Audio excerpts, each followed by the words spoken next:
In Ninjutsu, we have the general term of Kime Waza Roppo, means pinning the opponent on the ground in prone or supine position.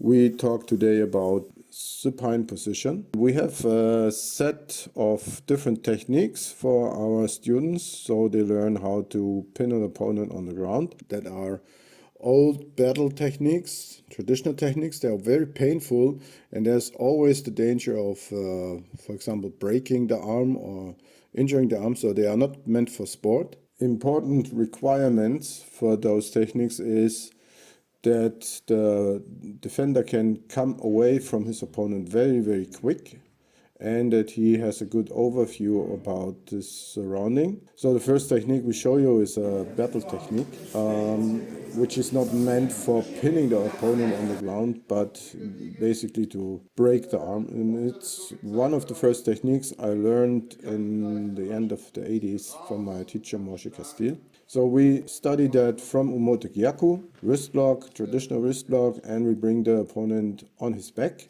And so here we are already with the first Kime Waza Roppo. And here I'm already in my Kime Waza Roppo in the first one. It's not for pinning, it's for destroying the arm. Here you see how I place my foot. My foot is under his neck. And my knee is on the inside of his elbow. It's not on the tip of the elbow. This is wrong. I have no control here. And now I start to push with my knee. And I turn my Umote Kime more. And bang, I just break the arm because I push like a kick with my shin. It's not for pinning.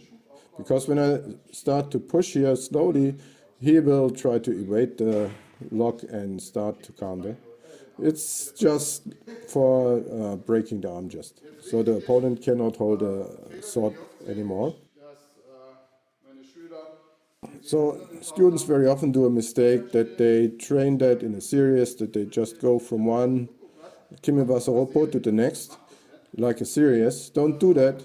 So always start from standing and bring down your partner and study how you come to the particular pinning technique. In general, when my partner goes down, I pull him up on his wrist. So his shoulder is not completely on the ground. He's already turned away from me and he cannot counter so easy anymore.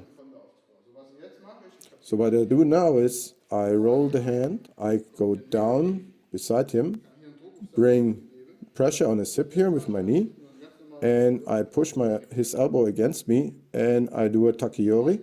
Goes very fast, very painful.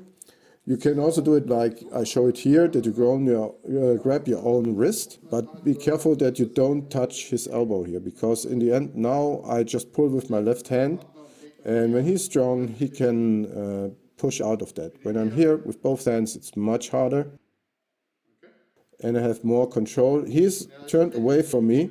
He's not flat on his back like here, because here he can start to punch, he can kick me, or he can push away here my knee and turns towards me and starts to fight with me on the ground. And that's not what I want to have in such a situation. I want to have him on this, lying on the side, because here I can bring him already on the belly and have more possibilities for cuffing him up, for example, as a law enforcement officer. And I can stand up very easy and very fast. So that's the first one. So next, he goes down, and I bring his hand under his shoulder blade and push down on his elbow. When you have a partner that is, or opponent that is very strong or very flexible, it will not work. But you see this kind of Kime Waza Roppo quite often, so we have it also in our program. Next one, just go over the possibilities. Again, Umote Kime as example. And I bring my foot on his ribs and straighten his arm. And it's like I want to turn him on the belly, but I don't let him. And here again, I break the arm. Some people, they step over the opponent. I'm not so much a fan of that, because here the opponent, he can grab me and he can make me fall, and I don't get away so easy. So that's not something I like too much, even when I try to break his arm here. Next one, quite similar. I go down beside him and I bring my wrist into his elbow and I pull up and compress the arm. I bring his wrist and his shoulder against me. When the opponent is very strong, he has a lot of muscle, then it will not hurt, it will not work, but it's worth trying. It's a very strong joint lock, very painful, and because you bring a lot of pressure into the arm, into the elbow.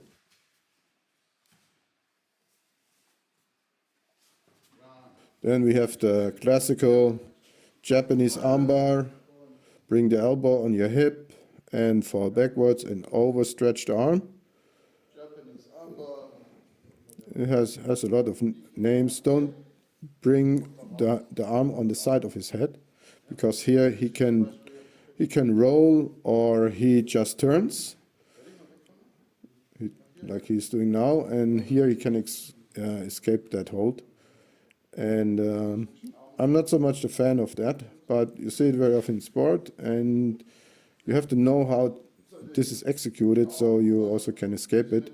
Also don't cross the legs, because then he can work on both legs.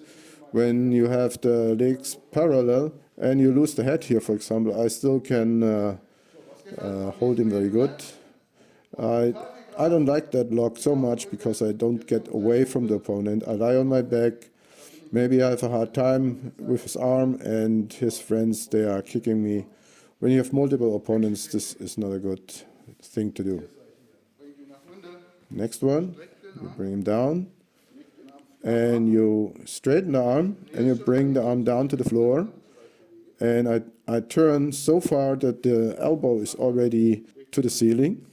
This is already quite unpleasant for him. And now I can go with my shin on the triceps, on the nerve, or I go with my foot under the elbow, and I can have here also a good lever, a good lock. Yeah? And can hurt his elbow here, so be careful with your friend. Also, you can do it like that you do it with the other leg, so you're more towards him. But these are nice old school techniques. You go with the knee on the arm, nervus ulnaris. It's between the triceps and the biceps on the inside of the arm.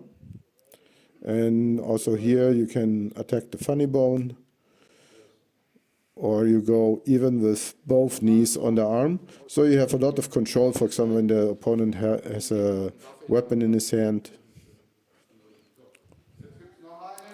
So the last one I like a lot. So for example, he comes with a hook. I do a gojadori, bring him down, and I just hold that shoulder lock, and I just turn, pull him up a little bit and turn, and can dislocate the shoulder.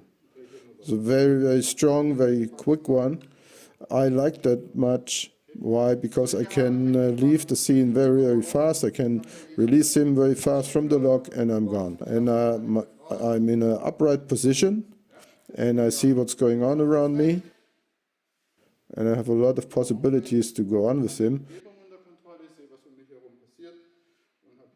Also can change to other locks, like here, like such an armbar. And this is not in our series for the beginners, but it's good to know. Also, I can bring him on the belly here. Very, very simple and convenient, and I'm a good position for cuffing him up. That's the Kime Waza Roppo for the supine position.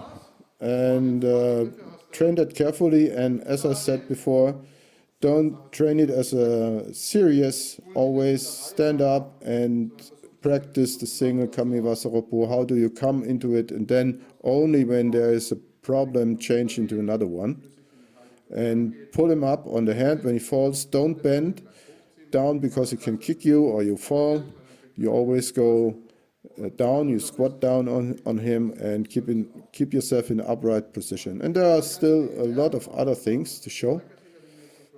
And we also have a video about the prone position You find it in the description. So subscribe our channel, hit the bell, leave a nice comment and a thumb up, and we see you in training. Would be fun. Bye bye.